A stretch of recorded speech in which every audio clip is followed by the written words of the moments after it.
Bonjour à toutes et à tous, c'est Mathieu, votre guide pour un 4e épisode d'Histoire guidée. Et aujourd'hui, on continue de se rapprocher de notre objectif et de l'objectif de la plupart des visiteurs du Mont-Saint-Michel, l'abbaye. Mais ce n'est pas encore tout à fait pour aujourd'hui. Aujourd'hui, on va arriver au pied de l'abbaye, mais on n'y rentrera qu'au prochain épisode. Aujourd'hui, l'épisode il va être consacré au village du Mont-Saint-Michel. Et il va être divisé en 2 vidéos. Celle-ci qui va être consacrée principalement à la rue principale et aux éléments les plus connus, les plus célèbres du village du Mont-Saint-Michel. Et la deuxième qui sortira donc en même temps sera sans doute un peu plus courte et elle sera plutôt autour des lieux les plus méconnus, un petit peu plus mystérieux du Mont-Saint-Michel. Ce village est éminemment intéressant car il est tout en paradoxe, toujours tiraillé entre modernité et authenticité, entre histoire et adaptation à l'économie. Pour cela, je vous propose de découvrir le village du Mont-Saint-Michel en ma compagnie. Dans un premier temps, on va commencer par revenir un peu sur l'histoire de ce village pour un peu comprendre son évolution et donc son aspect aujourd'hui. Oui, j'aime beaucoup contextualiser, mais je trouve ça vraiment important. Et puis on va remonter la grande rue pour découvrir ensemble donc ces éléments les plus emblématiques d'un village vraiment à nul autre pareil. N'hésitez pas, suivez le guide.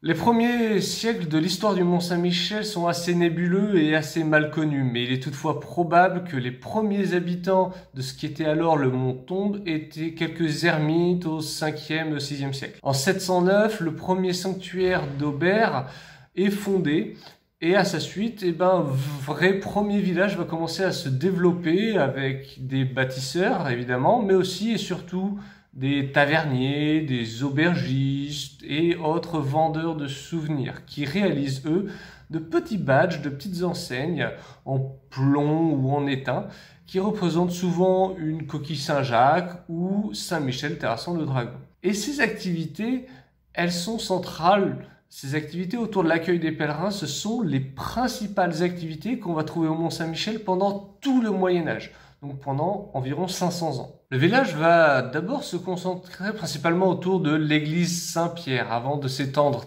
très progressivement et lentement vers le sud, vers le bas du rocher, au XIIIe et au XIVe siècle, dans une préfiguration de ce qui est aujourd'hui la rue principale. Mais c'est très très progressif. Les habitants sont alors dans l'ensemble assez peu fortunés et donc les maisons sont essentiellement en bois et en torchis. De plus, le village n'est pas très bien protégé jusqu'au XVe siècle. Il y a assez peu de réelles fortifications, notamment pour les parties les plus basses du village. Ce manque de protection et le fait que ce soit des habitations en bois, ça fait un cocktail assez détonnant dans une période qui est sujette à beaucoup de violence, d'attaques et de pillages. Ainsi, en 500 ans, on dénombre pas moins de 6 incendies majeurs qui vont détruire intégralement ou en très grande partie tout le village. Alors, heureusement, les pèlerinages vont continuer, vont perdurer et permettront aux habitants de reconstruire leur demeure de façon régulière. Alors la situation change un petit peu dans la deuxième moitié du XVe siècle, quand le mur d'enceinte est construit, ce qui assure donc une meilleure protection et donc beaucoup moins de destruction et d'incendie. De plus, le roi de France, Charles VII, décide d'accorder des avantages fiscaux aux habitants du Mont-Saint-Michel en récompense de leur loyauté et de leur défense acharnée de cette place stratégique pendant plus de 30 ans contre les Anglais. C'est le début d'un petit âge d'or avec toujours la poursuite des pèlerinages. Mais la manne financière apportée par ces pèlerinages va commencer à peu se tarir entre les 16e et les 18e siècles, d'abord dû aux guerres de religion qui rendent le pays peu sûr et peu propice à ces pèlerinages, et puis enfin la perte d'importance des pèlerinages et le déclin de la foi catholique. On peut voir ce déclin notamment au Mont-Saint-Michel avec le resserrement très important autour de la rue principale. On va avoir beaucoup moins de maisons dispersés sur le reste du monde. Avec la Révolution française, le Mont-Saint-Michel devient une commune à part entière, avec un maire et n'est donc plus dépendant de l'abbé du Mont-Saint-Michel. Mais dans le même temps, il n'y a plus du tout de pèlerinage, il n'y a plus de moines, et l'abbaye du Mont-Saint-Michel est transformée en prison. En conséquence, entre 1793 et 1863, la date de la fermeture de la prison, les activités traditionnelles des habitants vont devoir s'adapter, mais surtout se limiter, puisque les seuls visiteurs, ça va être quelques familles de prisonniers ou quelques familles des gardiens qui vont venir, donc il va y avoir beaucoup moins d'auberges et de ventes de souvenirs. En 1863, la prison est fermée, aux plus grandes dames des Montois qui se retrouvent alors sans ressources. Alors fort heureusement pour eux, les pèlerinages vont reprendre, mais de façon très lente et de façon très modeste. Puis à la fin des années 1890, la première phase de restauration de l'abbaye s'achève. Et de plus en plus, les pèlerins vont être remplacés par des touristes. Et un touriste, c'est un petit peu comme un pèlerin. Donc ça, les Montois, les habitants du Mont-Saint-Michel, ils savent très bien faire. Les auberges, les hôtels et les marchands de souvenirs vont commencer à rouvrir massivement et vont être de plus en plus florissants. Le souci, c'est que toutes ces ouvertures se font de façon souvent assez anarchique et que l'aspect pittoresque est oublié et donc plutôt détérioré. Pour y remédier et tenter de restaurer un aspect un peu plus authentique et un peu plus médiéval aux rues du Mont-Saint-Michel, l'État et les Bâtiments de France vont détruire certains bâtiments ou certaines façades et tenter de promouvoir des normes de construction ou de restauration un petit peu plus proches d'une image d'ensemble médiévale. Ça va se faire au cours notamment de 2 campagnes dans les années 1930 et dans les années 1980.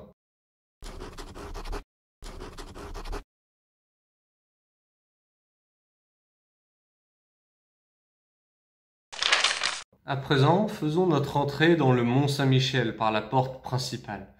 Quelques dizaines de mètres plus tard, on arrive devant la porte du roi, dont on a longuement parlé dans la vidéo précédente.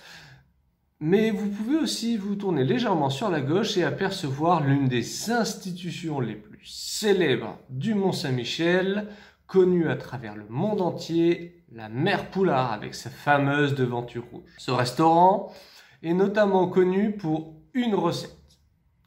Une recette en apparence toute simple, l'omelette.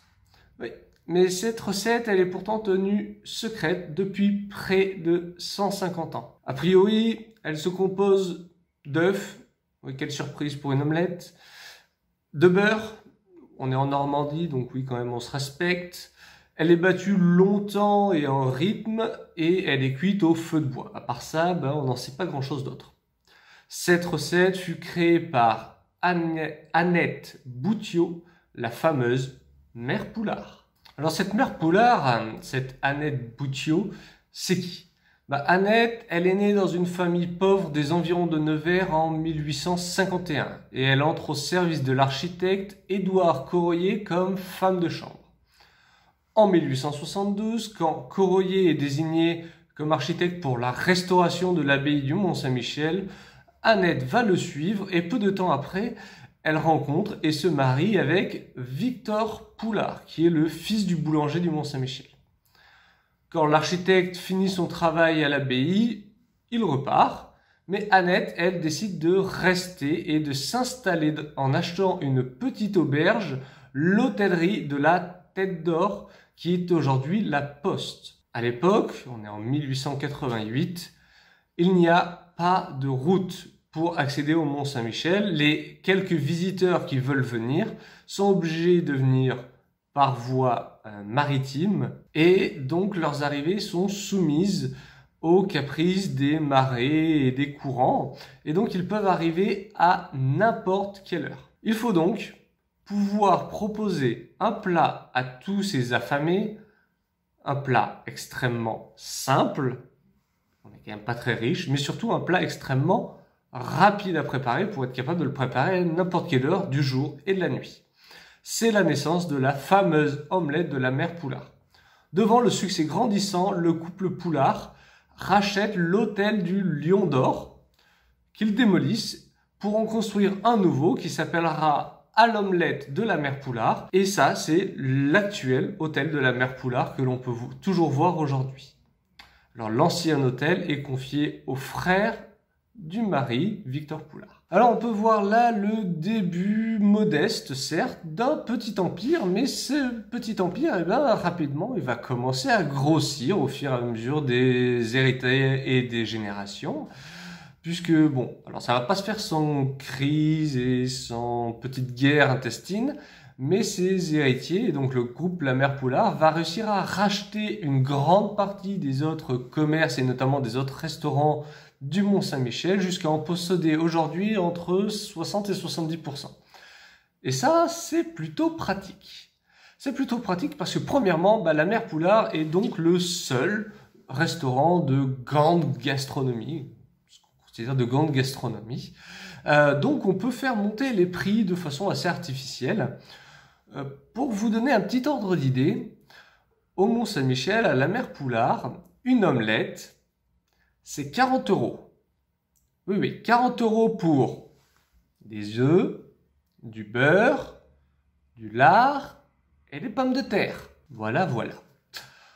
Mais comme dans la plupart des autres restaurants du Mont-Saint-Michel, on évite de faire concurrence à la Mère Poulard et on évite même aussi de se faire concurrence, ça peut passer. On évite de se faire concurrence, ce qui permet de maintenir des tarifs très élevés pour des cartes qui sont très semblables, pour ne pas dire quasiment identiques, et une qualité qui est franchement moyenne, pour ne pas dire carrément industrielle. Mais a priori, ça passe. Ça passe plutôt pas si mal auprès d'un certain nombre de touristes qui ne semblent pas gênés par, bon, les prix on l'a dit, mais aussi le fait de manger quand même relativement serrés les uns contre les autres, en étant guettés depuis l'extérieur comme des animaux en cage. Donc en résumé, la Mère Poulard, c'est très bon sans aucun doute, hein, l'omelette a l'air très bonne, mais c'est un petit peu plutôt une espèce d'attraction et on justifie les prix, le manque d'intimité, tout ce genre de choses-là par la pauvreté des choix alentours, le manque de concurrence et puis l'aura d'une légende extraordinaire.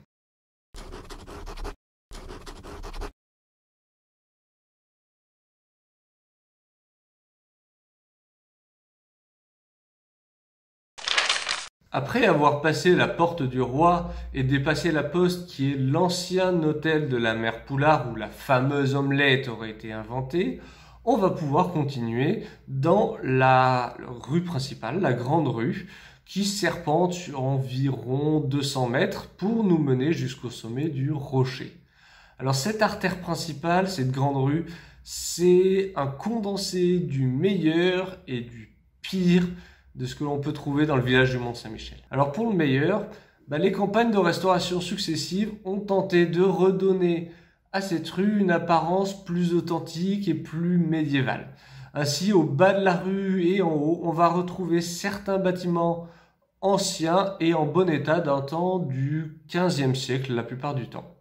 Et d'ailleurs, de toute façon, quasiment impossible et très rare de trouver des bâtiments antérieurs au XVe siècle, tout simplement parce que le dernier grand incendie au Mont-Saint-Michel, il date de 1434, quand les Anglais ont assiégé et ont attaqué le Mont-Saint-Michel. L'incendie s'est déclaré pendant la bataille, les Anglais ont tenté d'en profiter et ont aggravé l'incendie, ce qui a détruit une immense partie du village. Fort heureusement, dès la base de la grande rue, on peut voir certaines des dernières maisons de cette période médiévale et notamment une en particulier, l'hôtel de la Sirène. Alors cet hôtel de la Sirène, c'est une maison à colombage typique du XVe siècle et son architecture nous permet d'imaginer à quoi pouvait ressembler le reste de la rue. Ici, on est dans le bas de la rue principale, donc plutôt dans les parties les moins riches et c'est pour ça qu'on a ici une maison à colombage, donc en bois et en torchis. Le torchis, c'est un mélange de paille et d'argile. Elle est donc beaucoup moins chère à construire, mais aussi beaucoup moins résistante et notamment résistante aux incendies. Ça brûle plutôt très facilement. Alors l'hôtel de la Sirène, c'est un bâtiment qui est construit sur 3 étages. Le rez-de-chaussée est en pierre pour résister aux étages supérieurs et il abritait sans doute la boutique. Au-dessus, on a 2 étages en bois qui sont eux construits en encorbellement, c'est-à-dire que chaque étage est un petit peu plus grand que l'étage inférieur et il dépasse en surplomb de la rue. Ça permet tout simplement de gagner quelques mètres carrés. Mais ces constructions en encorbellement, ça pose 2 problèmes principaux. Le premier, c'est que les bâtiments sont construits de la même façon de chaque côté de la rue. Donc, quand on est au dernier étage, les bâtiments sont très proches les uns des autres. Et en cas d'incendie, le feu va pouvoir se propager de façon très facile et très rapide. Le second problème, c'est qu'il n'y a pas de tout à l'égout au Moyen-Âge. Et donc, on va vider ces ordures et ces déjections directement par la fenêtre. Et donc, pour les personnes qui marchent en dessous, c'est pas de chance. D'ailleurs, l'expression « tenir le haut du pavé », ça vient de cette époque-là. Si vous êtes noble ou riche, vous pouvez marcher tranquillement sous les encorbellements, donc vous êtes protégé par le surplomb, et donc vous êtes protégé de toutes les déjections et des ordures. Mais alors par contre, si vous n'êtes pas riche et puissant, vous êtes censé vous tenir au milieu de la rue, et au milieu de la rue, alors là, vous pouvez recevoir à peu près tout et n'importe quoi sur la tête. Vous risquez d'être recouvert très vite d'ordures ou même pire. C'est toujours très agréable le matin. Voilà. De toute façon, vu l'odeur, on ne tiendrait pas 2 minutes. Et bon appétit, bien sûr. En parlant d'appétit d'ailleurs, l'hôtel de la Sirène, c'est aussi une crêperie. Ah si, je vous jure, ça paraît pas comme ça. Effectivement, le rez-de-chaussée, c'est une boutique au goût un peu douteux. Mais si vous montez au premier étage, vous arriverez dans une crêperie. Alors, certes, c'est pas très grand, mais c'est une des crêperies avec un prix très abordable. Sans doute un des endroits les meilleurs marchés du Mont-Saint-Michel et surtout avec une très grande qualité. Donc, surtout, n'hésitez pas à y aller. Je ne suis pas du tout sponsorisé pour dire ça, mais c'est vraiment un des restaurants vraiment très agréable et pas trop cher du Mont-Saint-Michel. Donc voilà. Et vous l'avez sans doute deviné, ce restaurant cette crêperie de la Sirène, c'est un des seuls qui est indépendant encore du groupe La Mère Poulard. Le reste du bas de la rue principale est une suite de restaurants au mieux moyens et d'horribles boutiques kitschissimes. Le tout dans des bâtiments qui, si certains ont pu garder un caractère relativement authentique, la plupart des autres ont été massacrés pour les adapter à des activités modernes aux grandes dames des amateurs d'histoire et d'architecture.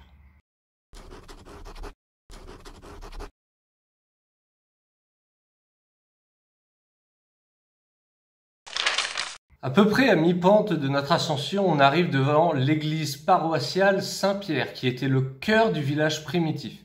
Cette église aurait peut-être été fondée par saint Aubert au 8e siècle.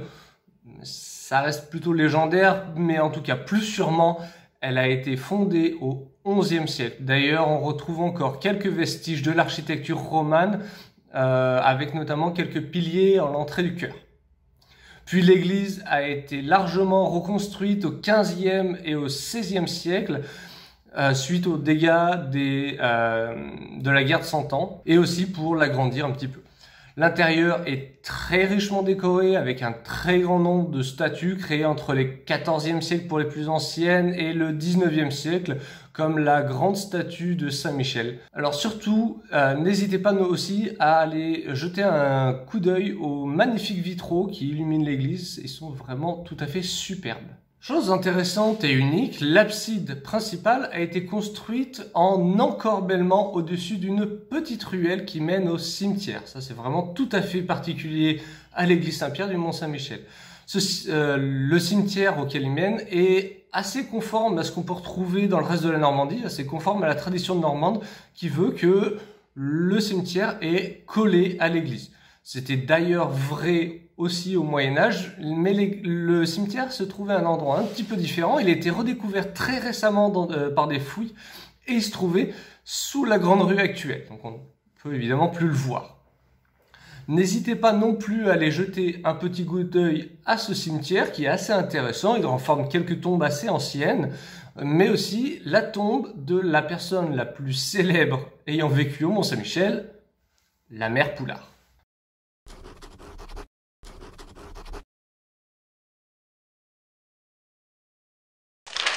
Alors quand vous sortez de l'église aussi, n'hésitez pas à vous arrêter rapidement devant une plaque qui est là pour commémorer la rencontre entre le roi de France, François Ier, et le marin et explorateur Jacques Cartier, qui est le premier à avoir exploré le golfe du Saint-Laurent en 1534. Ce golfe du Saint-Laurent qui deviendra plus tard la Nouvelle-France et enfin le Québec. En levant la tête, vous pouvez aussi voir une grande maison en pierre sur plusieurs étages, le logis Tiphaine, du nom de Tiphaine de Raguenel, la femme de Bertrand du Guesclin, qui était un célèbre chef de guerre français de la guerre de Cent Ans et qui a été capitaine du Mont-Saint-Michel. C'est aujourd'hui un musée qui est censé recréer le logis comme au temps de Tiphaine et Bertrand, mais il n'y a rien d'authentique pour une raison assez simple, il est fort peu probable qu'ils y aient vécu. Ils vivaient très probablement plutôt dans la maison du gouverneur, qui était le logement attribué au capitaine du Mont. De manière générale, de toute façon, les musées privés au Mont-Saint-Michel sont des attrape-touristes de mauvaise facture, avec des recréations assez factices et artificielles de décors. C'est pas vraiment l'endroit que je vous conseillerais le plus. Toutefois, ce bâtiment et ceux qui l'entourent sont très représentatifs du genre d'hôtel particulier construit au XIVe et au XVe siècle par les plus riches familles du Mont-Saint-Michel. Il est d'ailleurs intéressant de noter que ces habitations sont en pierre, signe de richesse, mais aussi mesure de protection contre les incendies qui sont les pires ennemis et qui ravagent régulièrement toutes les villes médiévales. On peut aussi voir que ces maisons sont les plus grandes et donc elles sont aussi construites les plus hautes, donc les plus éloignées du mur d'enceinte et donc les mieux protégées contre une attaque. Enfin, ce sont aussi les plus proches de l'abbaye et donc les plus en contact avec le réel pouvoir du Mont-Saint-Michel, le réel pouvoir au Mont-Saint-Michel, c'est l'abbé qui réside dans l'abbaye. Pour monter à l'abbaye, enfin, il va falloir monter un bon petit paquet de marches. Et ce n'est que le début, puisque le Mont-Saint-Michel, c'est environ 300 marches. Et puis alors, si vous voulez vraiment faire la totale, si vous voulez vraiment vous mettre dans la peau du pèlerin médiéval, vous pouvez les monter à genoux. Oui, bah bon courage.